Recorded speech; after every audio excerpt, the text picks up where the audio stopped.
Atención, columna 2, columna 2, columna 2. Camilo, aquí está el Che. Camilo, aquí está el Che.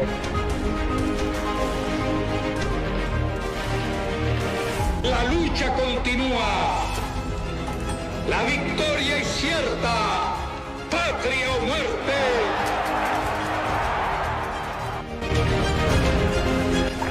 ¡Pueblo de Cuba! En estos momentos acaba de ser ajusticiado revolucionariamente el dictador Fulgencio Batista. Conversación a la hora, un podcast con el historiador y periodista Ernesto Liña Díaz. Cercanía Martí. Echo de menos a aquellos maestros humildes afanados en inculcar en sus alumnos los valores cívicos y patrióticos representados en José Martí. Cuando de su propio bolsillo dedicaban un monto para obsequiar libros a sus educandos como estímulo en sus estudios.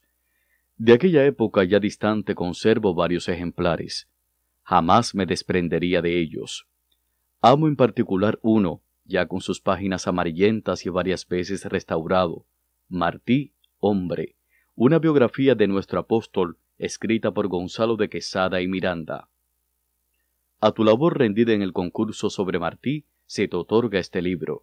Se lee en la primera página como dedicatoria de Honoria Guerra Gallosa, aquella maestra de primaria respetada y recta. Y es que Martí debe acompañar a cada cubano desde la niñez, de por vida. No basta con citar frases y versos, con recordar pasajes de su existencia breve e intensa. Su pensamiento ético, político, social es nutriente e inagotable. La temprana muerte en combate de José Martí asestó un golpe brutal a la guerra del 95 apenas reiniciada y que él organizó con paciencia y esmero. La intervención norteamericana, cuya amenaza tantas veces Martí advirtió, puso fin a la opresión colonial española y dio paso a una etapa de dominio de Estados Unidos en Cuba. Contra el peligro del naciente imperialismo alertó Martí con extrema lucidez, y a 170 años de su nacimiento sigue dándonos claves de notable vigencia.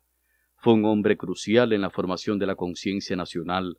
Cada vez debemos sentirnos más cerca de aquel poeta, escritor, pensador, líder político y ante todo ideólogo de la Revolución cubana. Martí es patria, y a ella nos debemos, sobre todo en tiempos tempestuosos, cuando hay que mantener firme el remo de proa. Justo cuando el país conmemora el 170 aniversario del natalicio de José Martí, nuestro héroe nacional, el podcast Conversación a la Hora con nuestro querido Ernesto Limia dedica sus minutos a hablar sobre el maestro, el escritor, el patriota, el apóstol José Martí. Le doy la palabra, le cedo el micrófono al anfitrión, el investigador, periodista, profesor Ernesto Limia. Muchas gracias por la invitación y la extraordinaria oportunidad siempre de compartir en Radio El Reloj, esta emisora emblemática de nuestro país que tenemos que cuidar todo. Hablar de Martí. Hablar de Martí para que nos sirva en el presente, además. Así es. Para que la historia no sea algo de estante, ¿no? De algo arqueológico. Martí nace en una Cuba traumada, porque se ha producido durante varios años un movimiento político anexionista que tiene como colofón la expedición de Narciso López, y Narciso López ha sido ejecutado.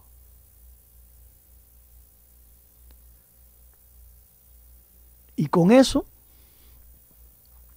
se acaba ese espíritu insurrecto que no era independentista, que aspiraba a la anexión de Cuba a Estados Unidos, pero que puso en jaque a las autoridades españolas durante varios años. Las conspiraciones anexionistas, que empiezan a finales de la década del 40, pero terminan con la ejecución de de Narciso López en la cabaña. Ahora, ya en el país entonces no hay proyecto. El país no hay proyecto.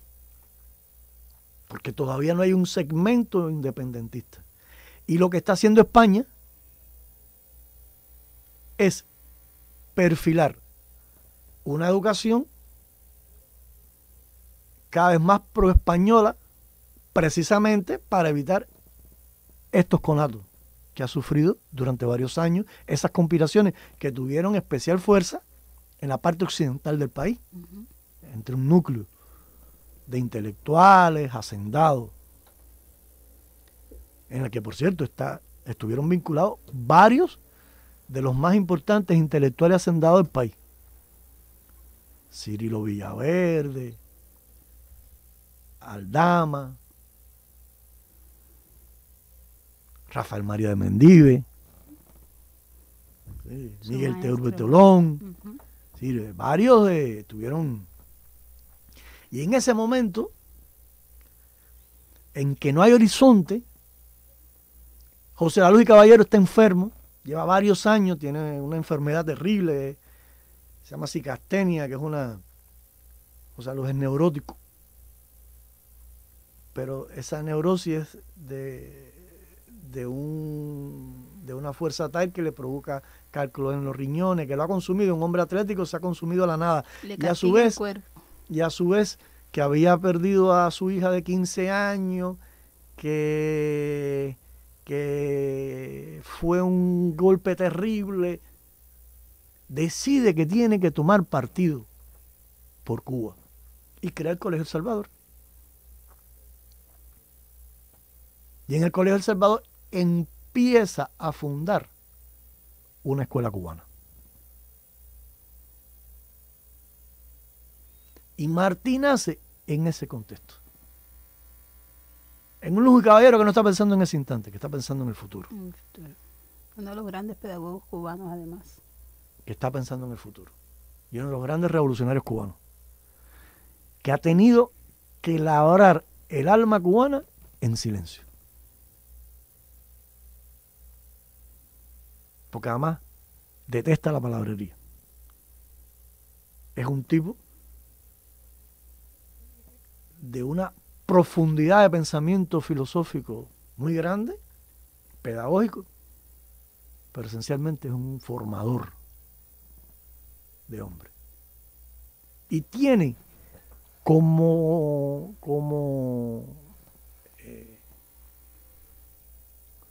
propósito generar un país en el que la justicia sea el sol del mundo moral. Y desde que él es muy jovencito, Félix Varela había dicho que ese ideal, para conseguir ese ideal, había que trabajarlo desde la escuela primaria, desde la enseñanza primaria. Por tanto, el Colegio El Salvador son niños de la enseñanza primaria. En los primeros años está formando, pero ese Colegio El Salvador va a pasar gran parte de la generación que en el año 1868 se va a la guerra. Claro, la formación que tuvieron incluido también el mismísimo Ignacio Agramonte. Ya había estado en sus manos Perucho Figueredo en el Colegio de Carraguao en 1834, donde Perucho Figueredo, en el examen final de la clase de música, la prueba final fue hacer un himno. Es decir, Perucho Figueredo aprende a hacer himno en el examen final en la escuela de José La Luz y Caballero. Que por cierto, el examen era que el alumno hacía la música y el maestro la letra. Perucho lo primero que hace del himno nacional de Cuba es la música. Sí. Es decir, por tanto, ¿quién lo enseñó? La escuela de José La Luz y Caballero. ¿Sí? Entonces, en esa escuela de El Salvador hay dos cosas esenciales. Una es que Felipe Puey, uno de los profesores que todo el mundo en Cuba conoce como un naturalista, etc., ha hecho el manual de geografía porque estudian los muchachos. Y ese manual de geografía dice que el hecho más heroico de la historia de nuestro continente es la independencia de Sudamérica. Y dice que el más grande héroe de nuestro continente es Bolívar. Y a su vez, en ese colegio de El Salvador, hay un profesor que combatió con Bolívar. Entonces, ese sentimiento se va extendiendo hacia la capital. Va irradiando en las almas. De hecho, cuando Luz muere, el capitán general declara por primera vez una cosa insólita. En 1862, Martí tiene 9 años, declara 3 días de duelo nacional. Y además pone la carroza de la Capitanía General a disposición de llevar el féretro. Yo conté un día la distancia entre el Colegio de El Salvador al cementerio Colón, hay 6 kilómetros. El mismo capitán general ya lo reconoce entonces. Lo reconoce.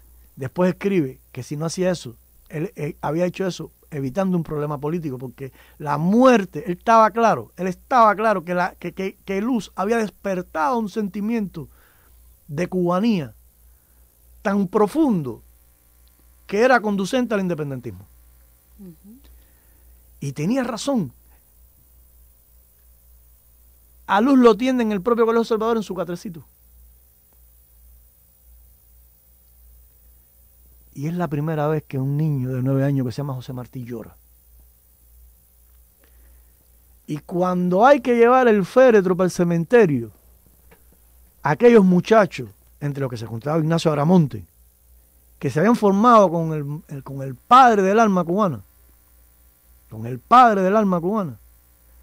deciden que no se va en una carroza española y se lo llevan al hombro, cayéndose a codazo, disputándoselo hasta el último instante. Martí crece en ese clima y crece más porque cuando empieza en la escuela primaria, la escuela que da es Rafael, es quienes están en esa escuela, el director Rafael María de Mendive, alumno de Luz, pero ahí está también, que termina en el anexionismo, pero fue un discípulo de Luz y algo impregnó también el alma Martí, José Ignacio Rodríguez, y ahí está también Antonio Zambrana, alumno de Luz. Sí, el colegio en el que estudia Martí no solo se impregna de ese hálito que dejó Luz en la pedagogía cubana, no. Se impregna directamente con los maestros formados por José Luis Caballero. Grandes patriotas. Estamos en un momento en que el país está formado por una vanguardia intelectual de la burguesía, de hacendados y terratenientes, porque los pobres no tenían escuela. Así de simple. Para que Martí estudie, Rafael María Mendive le dice al padre de Martí, porque además Martí nace en un hogar muy humildísimo. Martí por la naturaleza no está llamado a ser un intelectual. Martí por la naturaleza política, por la vida. No, a Martí lo lleva ese espíritu de Mendive, formado por Luz, formado por Varela, de construir un país con gente de gran sensibilidad. Y Martí sí tenía eso. Desde muy pequeño, un muchacho con gran sensibilidad. Pero estamos hablando que ese pequeño de gran sensibilidad que se va a formar en la escuela cubana, que tiene a Luz y a Varela como fundamento, es un niño de las bases populares de este pueblo. Por tanto, por primera vez en la historia de Cuba, las bases populares cubanas empiezan a tener la esperanza de un intelectual. Hasta ese instante, los intelectuales son de la burguesía. Y cuando se lanza el 10 de octubre de 1868, que ese niño tiene 15 años, todavía hay gente que está enrarecida en un clima que no sabe si es España, si es Washington, claro, sí. si es no sé qué cosa. Y Martí lo pone claro, el dilema es Cuba o Madrid. Ese es el dilema, no hay otro. Cuba o Madrid. Estados Unidos no tiene nada que pintar. Cuba o Madrid. Y dice aquella cosa tan linda, el amor madre a la patria, no es el amor ridículo a la tierra, ni la hierba que pisan nuestras plantas. El odio invencible a quien lo odia, el rencor eterno a quien la ataca. Porque se siente cubano, porque está orgulloso de su raíz cubana, porque es un valenciano nacido en Cuba, que ha crecido en un país que se ha ido construyendo a sí mismo en contra de la voluntad peninsular. Y le duelen los males de la sociedad. Y le sufre los males de la sociedad. Ha visto cómo maltratan a un negro, esclavo, en un viaje que hace con el padre. Ha visto una sociedad escamoteada por la colonia. Ha visto a voluntarios en medio de comenzar la guerra campear por su respeto en La Habana. Y mientras muchos tienen miedo y empiezan a emigrar, y los reformistas aquellos, los Aldama y los Alfonso, todos esos millonarios huyen despavoridos, asustados como ratas. Él desafía al cuerpo de voluntarios con 15 años, y cuando lo cogen preso, y el padre, que ha sido duro en la crianza, que ha sido muy duro, que le ha dado una crianza como para que sea un macho bien fuerte, y lo ve llagado y sucio, y haber tenido una peste horrible, y se tira al piso de rodillas llorando. Martí no llora porque está orgulloso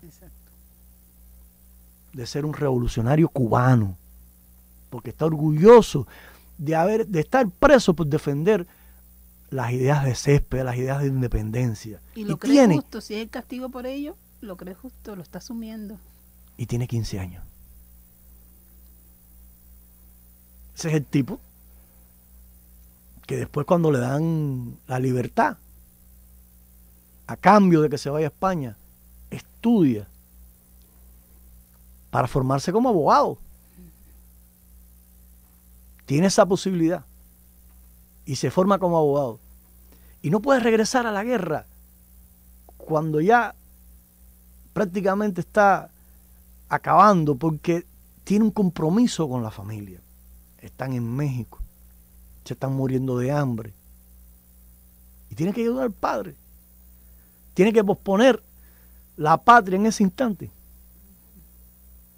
Tiene que posponer la patria en ese instante. No le queda otro remedio, porque no puede existir patria si no hay familia. Tú no puedes decir que tú amas a la patria si tú no amas entrañablemente a tu familia, a tu mamá, a tu papá. Tú no puedes decir que hay patria si tú no te sensibilizas con la gente tuya que está sufriendo, que está necesitada. Y tienes que posponer, porque además tampoco en ese instante la patria está en una posición que él cree que pueda ser decisiva, porque los cubanos en ese instante están fajados en la manigua entre ellos. Le han dado el golpe de Estado a Céspedes, ha muerto a Gramonte, hay vacilaciones, han votado de las villas a Gómez diciendo que era extranjero y ponen a Rolós de jefe, que era polaco.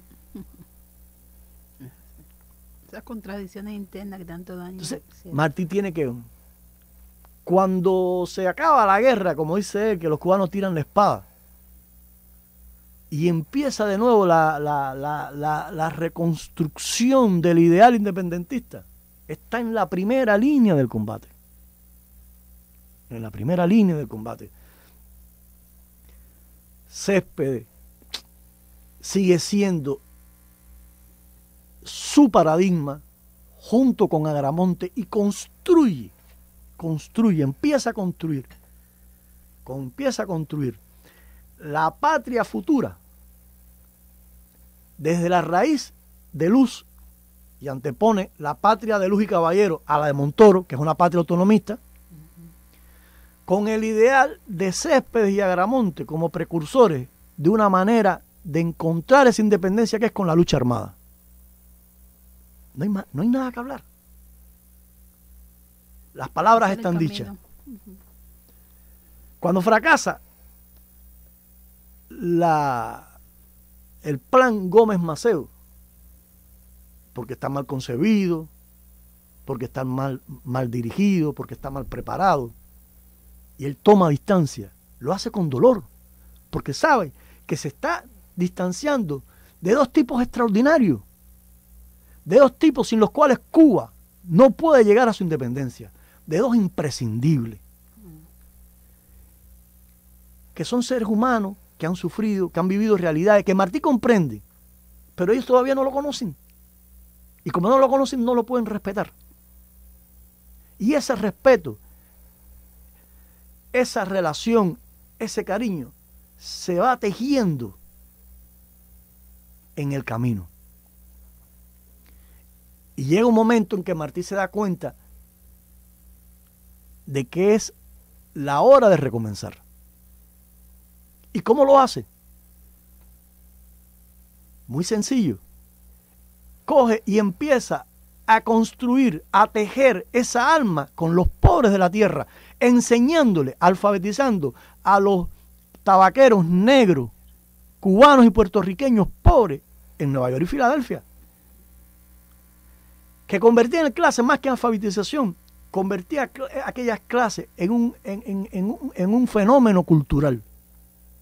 Era de verdad el aula, un centro cultural,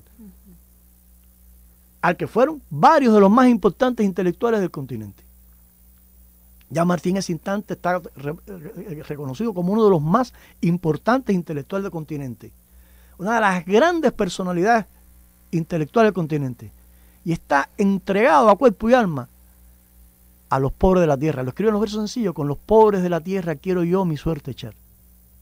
Con los pobres de la tierra. Por tanto, ya en esa concepción martiana hay dos troncos que confluyen en el aporte cubano a la teoría revolucionaria, que es la justicia como sol del mundo moral, que Martí aprende de Luz, y los pobres de la tierra como brújula de la lucha revolucionaria, que lo aprende este pueblo de Céspedes, Agramonte y Martí. Y a la hora de organizar la lucha, esas son las bases con las que va a constituir su partido. Tiene un problema de financiamiento. Dice: no lo busquemos con los burgueses, hagamos la guerra entre nosotros, cada uno. Yo puedo dar 1 centavo, yo doy 1 centavo, tú puedes dar 2 pesos, tú das 2 pesos. Y los pobres de la tierra financiaron su guerra, financiaron su revolución. Y cuando Martí hace el Partido Revolucionario Cubano, no lo hace solo por organizar, no, lo hace para organizar desde la guerra, que el día que haya paz, no sean abandonados los pobres de la tierra. Porque el partido se ha ganado con su acción, no solo organizadora, sino también en el campo de batalla. Por eso es bien a la guerra, el prestigio necesario para seguir en la paz, conduciendo los destinos de la República. Es válido en estos días traer esas esencias también, Nimio, para no perder la brújula. Para no perder la brújula. Para no perder la brújula. Entonces, esa idea tiene que tener un fundamento político, ideológico, y funda patria, donde van a escribir blancos y negros, desde un lenguaje radical, revolucionario. Y aunque no puede adelantar en público para no despertar a la fiera el pensamiento antianexionista, antiimperialista, su prédica es profundamente anticolonialista y profundamente antiimperialista. Por tanto, Martí, cuando en 1895 convoca la guerra, tiene un partido sustentado en la voluntad de nuestras bases populares, con una vanguardia de conquistar la independencia de Cuba para hacer una república con justicia e igualdad social. Independiente. Una república independiente con justicia e igualdad social. Tiene el dinero para hacerlo, kilo a kilo, y tiene la voluntad de construirse como república, como nación, desde el campo de batalla. donde estén todos. Con todos y para el bien de todos. Donde estén todos. Así es. No solo la élite, donde estén los blancos, los negros, los pobres, los campesinos, donde estén todos. Un país para todos, no para unos privilegiados que hasta ese entonces habían llevado los destinos del país. Terriblemente muere antes de tiempo. Terriblemente muere antes de tiempo. En Dos Ríos. Cuando muere Martí, se puede ganar la guerra. Pero ya es muy difícil conseguir la revolución social. Queda un puntal. Queda un puntal. Que piensa igualito que comparte todas sus ideas, que comparte todos sus sentimientos, que han tenido desencuentros, pero han sido desencuentros por susceptibilidades personales, no por diferencias de ideas de ningún tipo. No existía entre ellos, no existía un milímetro de diferencia política, ni ideológica, que es Antonio Maceo, a quien Martí venera, a quien Martí adora porque fue el salvador de la dignidad nacional en Baraguá. Así es. Porque tú no puedes decir que tú eres cubano si tú no defiendes esa cubanía con el orgullo de la resistencia. Sí es importante el orgullo de la resistencia. Lo otro es la cobardía, lo otro es poner la rodilla frente a los imperios que han dominado el mundo desde siglos. Es que no se vale desde tiempos antimemoriales. Tú no puedes pensar en un país, tú no puedes pensar la construcción de un país pobre, sometido, sin resistencia. Y los sueños se construyen, los sueños no se piden, los sueños no se mendigan, la esperanza no se mendiga, la esperanza se construye y se construye con la patria. Y la patria no está para darte, la patria no es ara, la patria es ara, no pedestal. La patria es ara, no pedestal. Y ese orgullo se construyó en los campos de Cuba, cayendo la sangre, pero también se construyó levantando los sueños de la República. Cuando muere Maceo, cuando Maceo cae en Punta Brava, ya se han caído los dos puntales que llevaban sobre sus hombros los anhelos de nuestras bases populares. Se puede ganar la guerra, pero ya no se va a ganar de ninguna manera la revolución social. Y tampoco es inevitable que se metan los yanquis, como se metieron. Porque además no morían solo los dos baluartes de nuestras bases populares, los dos conductores de la revolución social, mueren los dos pensadores antiimperialistas. Exacto. Que tenían la claridad política y la claridad política y la cultura para percatarse de que no había libertad posible con un compromiso con los yanquis, que al final era de dominación, en aquel entonces colonial. Así es, siempre vieron el peligro en el imperialismo, siempre lo vieron y contra eso trataron de luchar y lo dejaron plasmado en su obra. De hecho, es hoy por eso que el pensamiento de ambos en nuestros días es tan preclaro y que no podemos olvidar. De ninguna manera plegarnos al imperialismo ni ceder. Cuba tiene que seguir siendo esa isla digna, creada, como bien dices, por José de la Luz y Caballero, con Félix Varela, quien primero nos enseñó a pensar, y con ese Martí patriota, aun cuando tuvo que vivir en el exilio, quizás por eso aprendió más el valor de la patria. ¿Qué tendrías que decirnos de eso? Que